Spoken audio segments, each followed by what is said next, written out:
What up everyone, it's the Chinist. Today is January 24th, Wednesday, new comic book day. I have my haul here of 11, pretty short stack, no duplicates, and I did read through this stack this week. So starting off on the DC side, we have The Flash. Love this title, as I said before, if you watched my previous videos. Good artwork, great storylines. The artwork has changed from time to time, but man, always great storylines. So this one kind of deals, even though Gorilla Grodd is on the cover, this one really deals more with Barry and Iris. And you also get, of course, Barry has exposed who he is to Iris now, and you also get a little flashback to, what is her name, Avery, from the Chinese Justice League, kind of going back, talking about day one with the Flash. So yeah, man, pretty good insight to the Barry Allen character in this issue, but yeah, great stuff, The Flash. Okay, next up, Teen Titans. So this one is kind of like a little one-off storyline. You almost like an annual in a way. But this one is just, again, one-off storyline, really dealing with Starfire more than anything else. Just a little bit more of her, her psyche, her little background that she has with the her dynamics that she has with each of the current teammates. She's a little bit older. I think she says she's 3 years older than the rest of the team that's here now. But again, not really a team issue here on this one, really a solo shot, one shot with Starfire. So if you were a Starfire fan, pick this one up. Alright, last up from DC, Doomsday Clock. And love the storyline so far. This is number 3 of 12. I heard today that instead of issuing one issue coming out one per month, they're actually going to have an issue come out once every other month. So they're going to stretch it out, some sort of issue with the artwork, which is causing the delay. So yeah, that really sucks, man. I really enjoy this title so far. So I really want to tie up in 1 year. Now it's going to go beyond 1 year, and I'm not too excited about that. But man, good stuff. Here you'll see the comedian come back. This is you see time changing here. This is different from what we saw before. Dr. Manhattan is clearly involved. A little bit more Batman action with Rorschach. They did meet in the last issue, and as you saw on the cover, Batman actually read through Rorschach's original diary. So yeah, pretty cool stuff. Good issue here, and a little twist at the very end with Rorschach. So yeah, cool stuff. Doomsday Clock. Alright, now on the Marvel side, we have Avengers Infinity War Prelude. So I am all over, seeing this new movie about to come out. Man, I love all the Avengers, the entire Marvel Cinematic Universe that Disney has set up, man, phenomenal. But however, this issue, I was looking for that little storyline of what happens between Civil War and the new movie coming out, which was, Infinity War. So unfortunately, this issue ended up being a complete reprint, like an adaptation of the very end of the movie that we all know here. And there's actually only about 4 pages of brand new content for this one issue. Very extremely disappointed in that. I would not recommend picking this one up, to tell you the truth. There's very little content that was offered. Again, it really comes down to 1 page. But yeah, not too much of a fan of this issue here.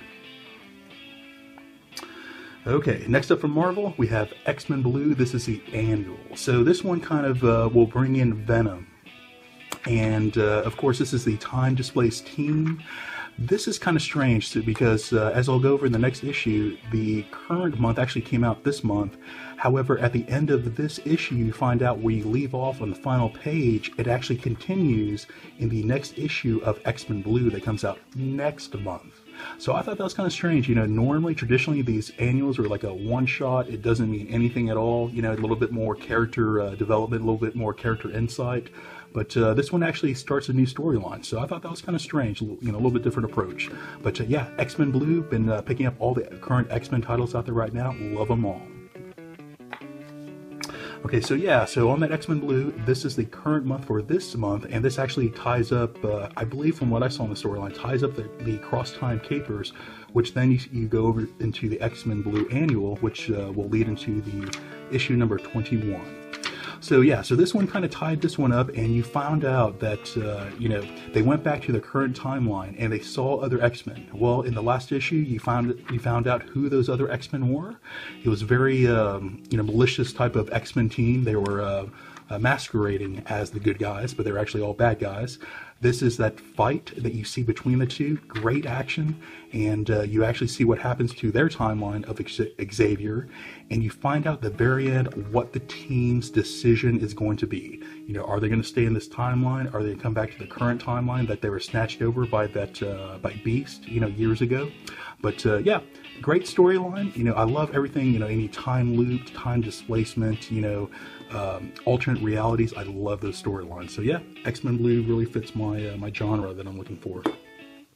All right, next up from Image starts Redneck. So man, good stuff. So you have the Landry clan, or most of the Landry clan, that was actually captured in the last issue by, you know, another vampire clan, and you know, these guys are more like a cult following, you know, as compared to like the family that we followed.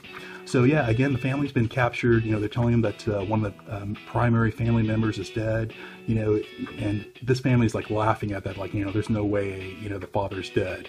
You know, he's gonna come back and kick your ass. But man, good storyline. You see the cops kind of coming in. Of course, the vampires are always hiding from the humans. You know, it's not totally well known that the vampires are living among the humans in this title. But man, good stuff, good drama, good action in this one. So yeah, Redneck. Okay, next up from Image, Maestros. So I really love this title here. So I'm not too much a fan of magic, you know, so, you know, Doctor Strange and some of the others, I'm not too much of a fan. I am going to get Doctor Strange just because he's written by Donny Cates right now. I just picked that one up in trade. You know, so again, not too much of a magic fan, but man, this issue here, you know, there are some magic user fans that I do enjoy. I can't think of the titles right now, but this is definitely one of them. So, you know, this is really more, I think I enjoy this one more because it's more of an adult, you know, oriented themes. You know, a lot of adult language that's utilized in this throughout the issues, you know, a lot of gore, but, you know, it's more the adult take. I think it's what I really, you know, gravitate towards here. But, yeah, good stuff, very dark, you know, but good humor in here as well. So, yeah, Maestros. Okay, next up from Boom Studios, we have a #1, Abbott. So this one, a little bit strange storyline. So this one actually takes place, you know, in Detroit, 1972, and of course this is when, you know, there's high tension of riots, you know, occurring with African Americans and, you know, just basic, you know, institutional law. This is before the riots kind of break out, but this is, you know, kind of sets the friction and timeline. So you have the main character. She is a female African-American detective, and you find out, you know, there's this this strange type of incident that you know, happens with this horse. A horse is murdered, but in a very malicious way. Detective trying to figure out what's going on. You find out, you know, towards middle way of this title, towards the end, that there's actually some supernatural involved, and she has a previous history with the supernatural, with her previous husband. So yeah, pretty interesting storyline. I do not think I am this was good enough to pick up a #2 for me personally, but you know, I give it maybe like a 3 out of 5. Abbott. Okay, next up from Dark Horse, we have Vinegar Teeth. So this one sounded pretty cool. You know, a pretty cool premise that, you know, reading from the preview. So this is, you know, supernatural type of world, and, you know, monsters live amongst the humans here in this world. And you know, so this is like Prohibition time and mob type of related storyline. This one kind of follows the sheriff, or detective. He goes by Vinegar Teeth. And, you know, so the artwork, you know, I kept on remembering Duckman. For those of you who remember Duckman from like the early 90s, the TV show that Jason Alexander used to voice. I love that show. Anyways, the artwork always reminded me of Duckman as I was kind of reading through this. This issue, you know, there's not too much humor. You know, it's...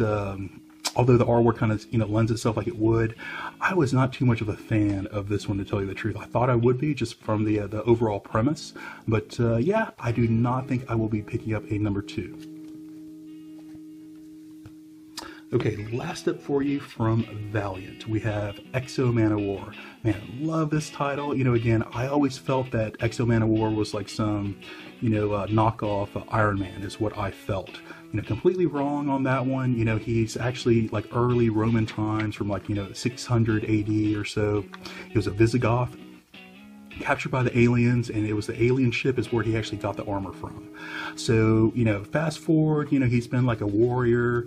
He gets out of that, tries to settle down on this planet. It's this entire evolution of this volume. I think it's like volume number 3 or so of Manowar. But, he kind of starts off to where he's a pacifist. He's done with war. He put his armor, hid it in the ground, I think, from everyone. And he was just kind of trying to live out his life. Well, this world has, 3 or 4 different species on it. They're always warring. He gets pulled into the war, and he basically goes from a foot soldier, throughout these issues, all the way to emperor of this world, due to him getting involved in the war initially. So yeah, pretty cool stuff. You have bounty hunters who are after him now. The species are trying to get rid of the new emperor now at this point in time. So pretty cool stuff, man. Enjoy this title, man, immensely. And again, I really thought it was like a Iron Man ripoff. It is not, man. Great storylines. So yeah, guys, that is going to be it for this week's brand new haul. Guys, should you enjoy what you see here, please like and subscribe. Talk to you later.